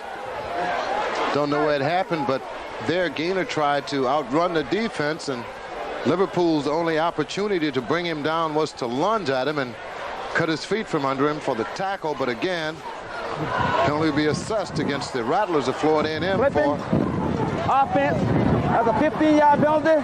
Still second down. So rather than a third and about 4, it'll be a second down and close to 20. 21. Some of the Central State supporters.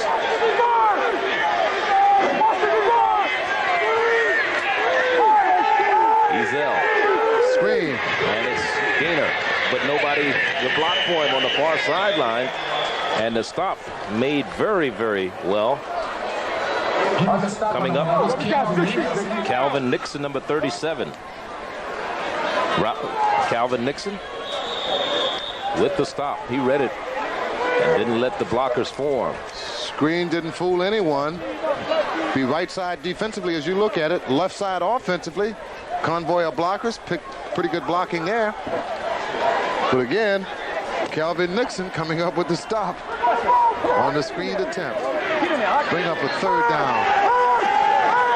Heat. Rumble.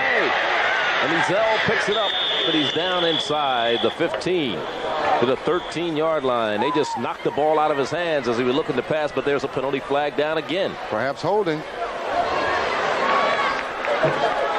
Here it is, 95. Otis Anderson. He had a famous name. Certainly does. Freshman out of Plymouth, North Carolina. Offense. Decline. Fourth down.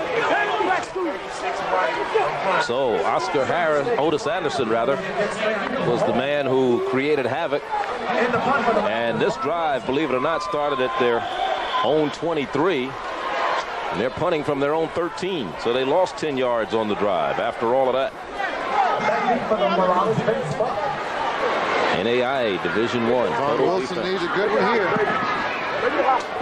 Vince Buck fields it at his own 49 to his own 43.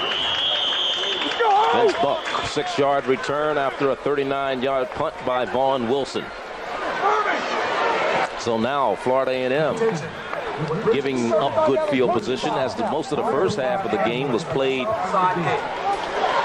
offensively for Florida A&M in the Central State end of the field. Now the second half is being played in the Florida A&M's end of the field. So they start at the Florida A&M 43. Central State first down and 10. Defensive wilted for Florida in the last two possessions. Mosley takes the pitch, caught from behind. Keith Austin, 48, the junior out of Miami's Edison High, gave chase and made the stop, the linebacker.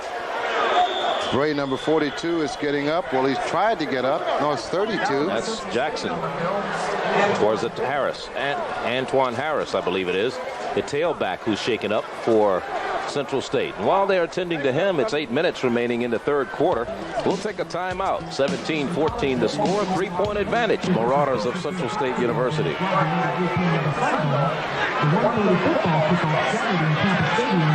7:50 left third quarter.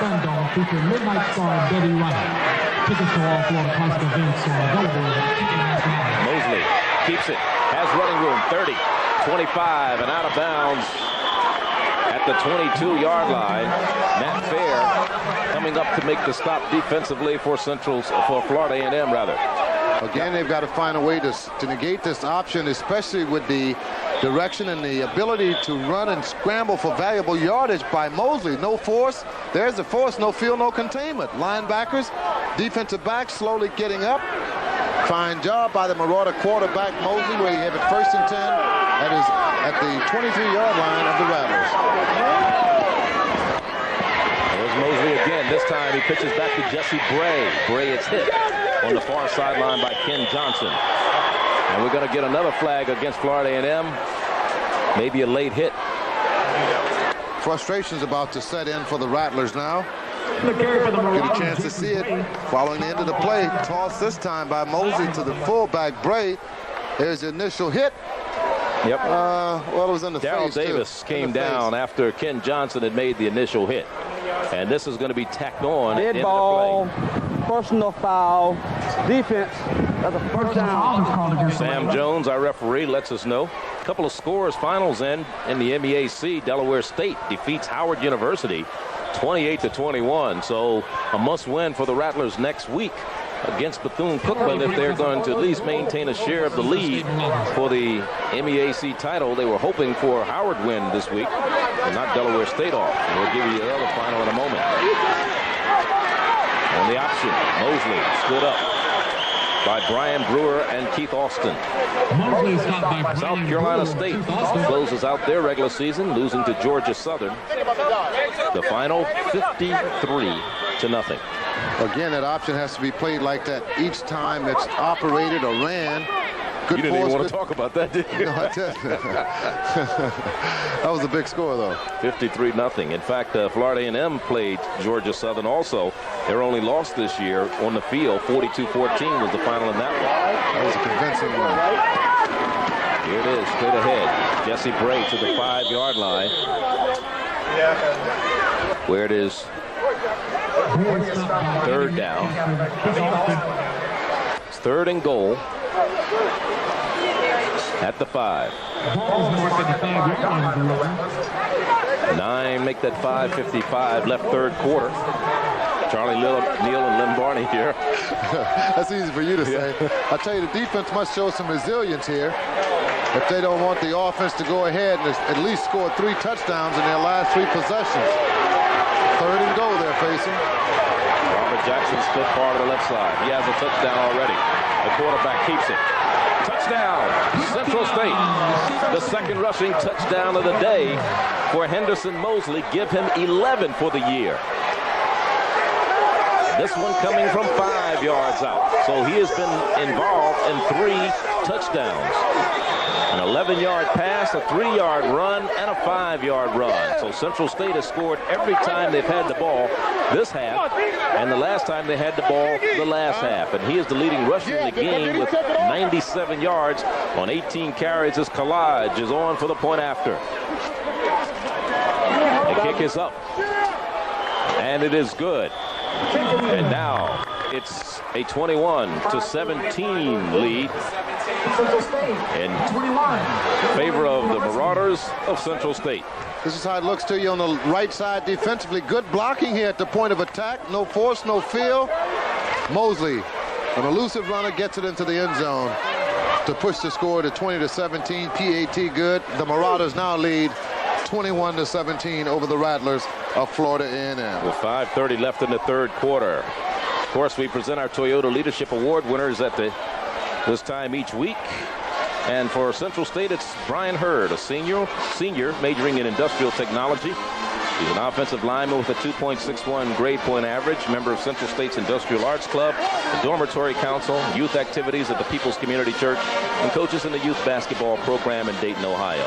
For the Rattlers of Florida A&M, it's Irvin Clark, sophomore, criminal justice major, nose guard out of Quincy, Florida with a 3.6 grade point average. He's a member of the Fellowship of Christian Athletes. Mr. Tallahassee Bodybuilding, ROTC, member of the Honored Society and nominee for Academic All-American. Congratulations to those gentlemen, Irvin Clark of Florida A&M and Brian Hurd of Central State University, our Toyota Leadership winners for this game. And with that honor goes a $1,000 scholarship to their respective schools, general scholarship fund in their name. Criminal justice, huh? Here comes the judge.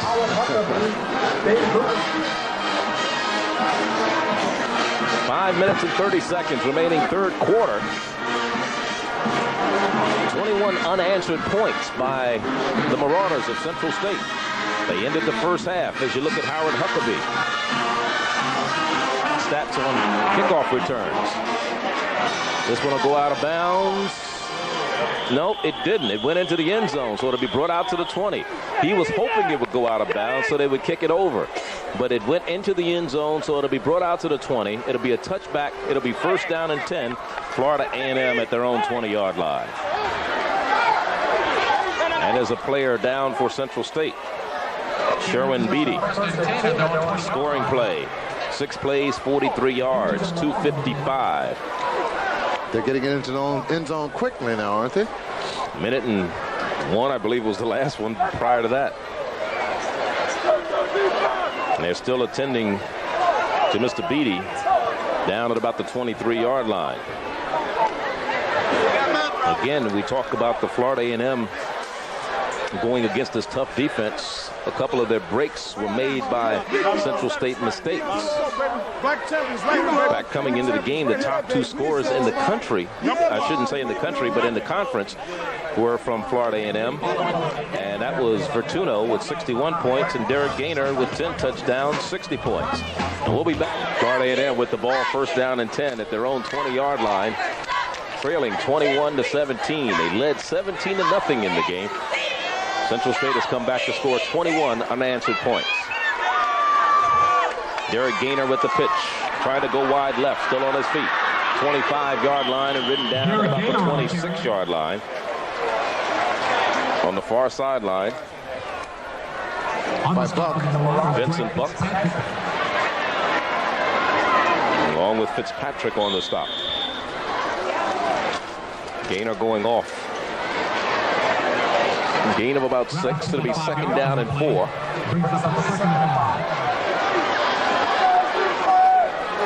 Ken Riley. Third year.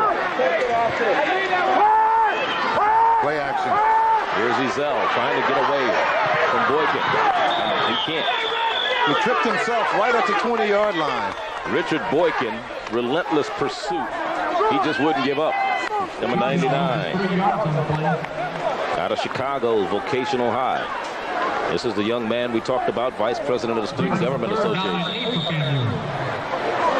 There he is. Got a jersey. Slaps his hand away. Now watch him trip right here on the 20. That's Harvey. That's the invisible man out on the field that trips most people. He normally does it in AstroTurf, yes. though. Yeah, on AstroTurf. He's about 1.5 inches tall. Strong hands, though.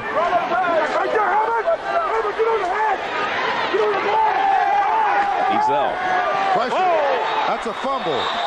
Nope, they're calling it an incomplete pass. Hunter. Safety blitz. They call it. Luther Johnson comes out with the ball, but watch it. Watch number 9, Hunter, coming up the middle. Boom. Safety blitz. Even the PA announcer here liked it. Yeah, boy. Larry Wilson would love to have seen that play. Man from the St. Louis Cardinals, who's in the Hall of Fame, who I tell you, he used to popularize that safety blitz. Break helmets. Yes, sir. His and everybody else's too. Great job. Only 2 yards gained on that drive by Florida A&M. Good punt. Best hit for him today, Vaughn Wilson. Vince Buck at the 42, trying to go right, trying to get outside, and he's smacked down shy of midfield at about the 47-yard line. So Central State, with their third possession of the second half, they've scored the last 3 times they've had the ball. A 37-yard punt for Vaughn Wilson, 6-yard return for Vince Buck. Florida A&M defensively, they have to tighten the chin straps right now. Yes, they do. The Marauders of Central State displaying that never say die attitude. We're not going to quit. Beat us, but we won't fold. 21 unanswered points. They were ranked number 1 in the Mid-Eastern Athletic Conference in defense. And here's Jesse Bray. And Bray is saying we can put some yards on that number 1 defense. Indeed he did. He picks up about 12 yards down to the 40, and it'll be first down and 10, Central State. Central State starting to show their muscle. Yes, they are. Good blocking at the point of attack. Good cutback run by Bray. High step.